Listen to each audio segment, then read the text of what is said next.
Have you ever felt stuck in that painful waiting season where everything around you seems to be moving forward, but your own prayer, dream, or breakthrough feels strangely delayed? You look up and whisper, "God, if you are really as powerful as I believe, then why is this taking so much longer than it should?" That quiet frustration is something almost every believer faces at some point. We wonder whether God is saying, "No," or if He has simply forgotten about us. But what if the delay is not a denial, but a deliberate act of love from a wise Father who knows exactly what He is doing? Take the story of King David. He had a burning desire to build a magnificent temple for God, a place where God's presence would dwell. No one seemed more qualified. He was a passionate worshiper who had written countless psalms. Yet when he shared his plan, God's answer was not the enthusiastic yes he expected.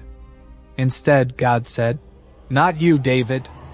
Your son Solomon will build the temple." David had shed too much blood as a warrior, so the honor went to his son. But here's the beautiful part.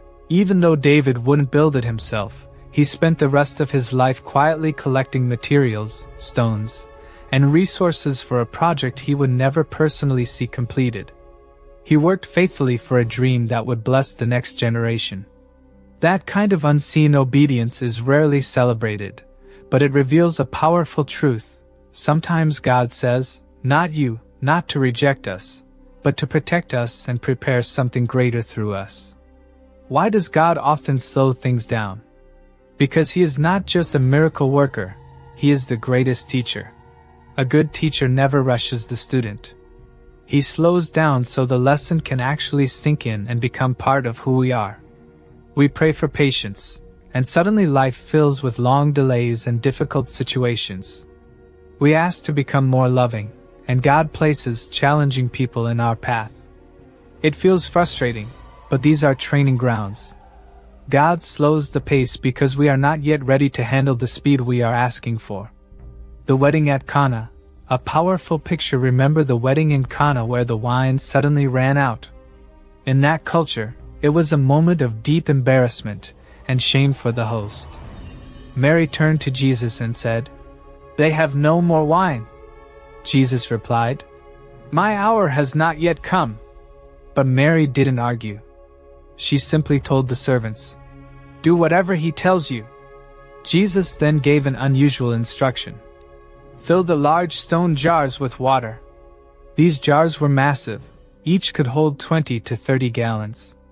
The servants had to walk back and forth to the well again and again, carrying heavy buckets, filling every jar completely to the brim.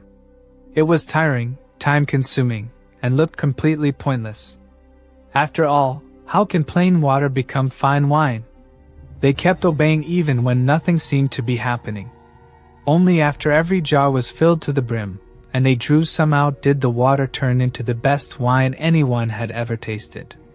Jesus could have instantly turned the well into wine or performed the miracle with much less effort.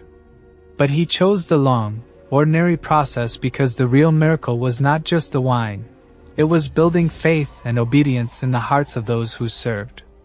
What this means for you today, if you are feeling behind right now, whether in your career, relationships, ministry, or personal growth, remember this: the delay may be God's way of preparing you.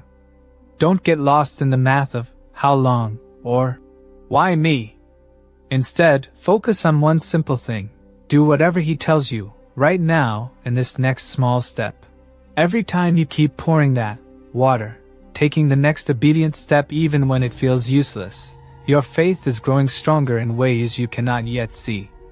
And when God's perfect timing arrives, He will turn your ordinary obedience into something extraordinary. The breakthrough often comes right when you feel like you can't pour one more bucket. That is the moment God steps in and says, "Now."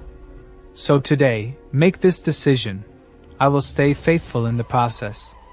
I will keep doing what He asks, even when it's slow and unseen. Because I know my God is never late. He is preparing something beautiful in the waiting.